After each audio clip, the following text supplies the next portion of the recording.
नमस्कार, Hindustan smart bulletin में आपका स्वागत है। वाराणसी से 17 अगस्त की 5 बड़ी प्रमुख खबरों के साथ मैं अमरीश सिंह। आइए जानते हैं 5 बड़ी प्रमुख खबरें।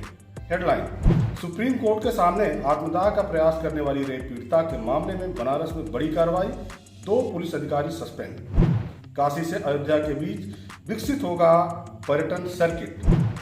बसपा महासचिव सतीश चंद्र मिश्रा पहुंचे बनारस और भाजपा सरकार पर किए तीखे वार। रिटायर इंजीनियर की पत्नी से बदमाशों ने लूटे रुपए और मोबाइल। और गंगा के जलस्तर में तेजी से गिरावट, अब संक्रामक बीमारियों से सहमे लोग। अब खबरें विस्तार से। सुप्रीम कोर्ट के सामने हाल ही में आत्मदाह का प्रयास करने वाली रेप पीड़िता युवती के मामले में बनारस पुलिस ने एक बड़ी कार्रवाई की है। विवेचना में लचर कार्रवाई से नाराज पुलिस कमिश्नर ने कैंट थाने के 2 पुलिस अधिकारियों को सस्पेंड कर दिया है। इसमें थाना प्रभारी राकेश सिंह और एसआई गिरजा शंकर यादव शामिल हैं। आपको बता दें कि युवती बलिया जिले की रहने वाली है। उसने 2 साल पूर्व मऊ सांसद अतुल राय के खिलाफ शहर के लंका थाने में रेप का मुकदमा दर्ज कराया है। हालांकि विवेचना के दौरान कैंट थाने में पिछले वर्ष इसी प्रकरण में युवती व उसके दोस्त के खिलाफ धोखाधड़ी का केस दर्ज कराया गया था। युवती का आरोप है कि धोखाधड़ी के केस में पुलिस उसे लगातार प्रयास कर रही थी। पुलिस उसे पकड़ने के लिए घर पर दबिश दे रही थी और परिजनों को भी परेशान कर रही थी। इससे परेशान होकर वह सुप्रीम कोर्ट में प्रार्थना पत्र देने जा रही थी, लेकिन किन्हीं कारणों से उसे प्रवेश नहीं मिल पाया। इससे क्षुब्ध होकर वह 1 दिन पहले सुप्रीम कोर्ट के गेट के सामने ही वह आग लगा ली थी, जिसका दिल्ली के एक निजी अस्पताल में इलाज चल रहा है। काशी से अयोध्या के बीच में धार्मिक पर्यटन को बढ़ावा देने के लिए आज जिला प्रशासन ने एक बड़ी पहल की है।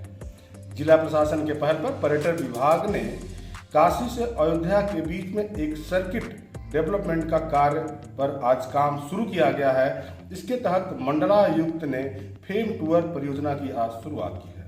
उन्होंने अपने कैंप कार्यालय से हरी झंडी दिखाकर रवाना किया। इस फेम टूर में 20 सदस्यीय दल टूर ऑपरेटरों के शामिल हैं, जो काशी के साथ प्रयागराज, चित्रकूट और अयोध्या जाएंगे। वह इन 4 स्थलों पर जाकर वहां पर पर्यटन की संभावनाएं तलाशेंगे। इसके साथ ही एक दूसरे को जोड़ने की एक कार्ययोजना भी बनाएंगे। वह 20 अगस्त को बनारस पहुंचेंगे और वह एक रिपोर्ट बनाकर मंडलायुक्त और पर्यटन विभाग को देंगे, जिसके बाद उनकी रिपोर्ट के आधार पर आगे सर्किट पर काम किया जाएगा। आगामी विधानसभा चुनाव को लेकर भाजपा से बसपा ने भी पूरी कमर कस लिया है। 1 दिन दौरे पर बनारस पहुंचे बसपा के महासचिव सतीश चंद्र मिश्रा ने भाजपा पर जमकर वार किया। उन्होंने एक कार्यक्रम में भाजपा पर धर्म के नाम पर लूटपाट करने का आरोप लगाया। कहा कि अयोध्या में कोर्ट के फैसले आने के बाद अभी तक राम मंदिर के निर्माण पर एक भी काम नहीं हुआ है, बल्कि उन्होंने ये भी कहा कि चंदा के नाम पर भाजपा सरकार ने करोड़ों रुपए का चंदा जुटाया है। उन्होंने उस कार्यक्रम में श्री काशी विश्वनाथ मंदिर और कॉरिडोर का भी मामला उठाया और कहा कि सरकार कॉरिडोर के नाम पर हजारों वर्ष पुराने पौराणिक मंदिरों और वट वृक्षों को उखाड़ रही है।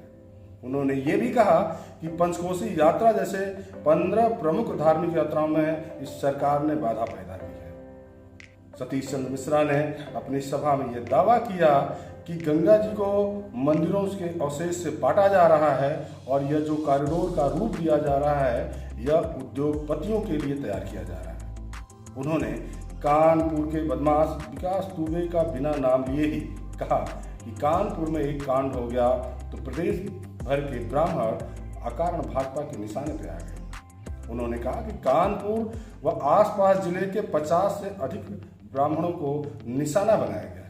रिटायर अभियंता की पत्नी से आज सरेरा लूट होगी। रिटायर अभियंता वह कोई और नहीं बल्कि लोक निर्माण विभाग में यहाँ मुख्य अभियंता पद पर आसीन रहे हैं।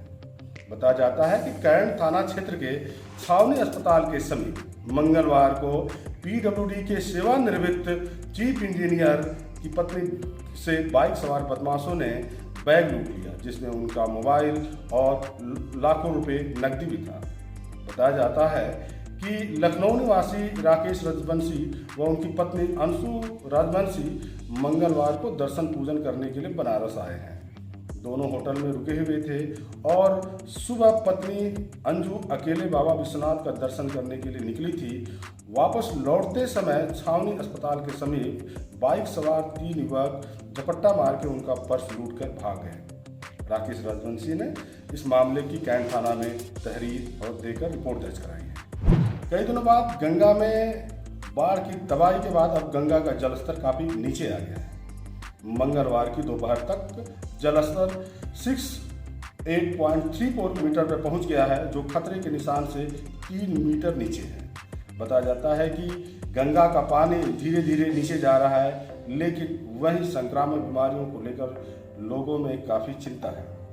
एक तरफ नगर निगम घाट से लेकर मोहल्लों की सफाई में जुटा है, वहीं संक्रामक बीमारियां भी अपना पांव फैला रही हैं। इसको लेकर जिलाधिकारी और नगर आयुक्त ने निर्देश दिया है कि संक्रामक बीमारियों को रोकने के लिए हर संभव प्रयास किया जाए। उन्होंने स्वास्थ्य विभाग से कहा है कि जहां जहां संक्रामक बीमारियों की आशंका या फैलने की सूचना लगती है, वहां पे सफाई व्यवस्था के साथ ही कैंप लगाकर दवाइयां भी वितरित की जाए। नमस्कार।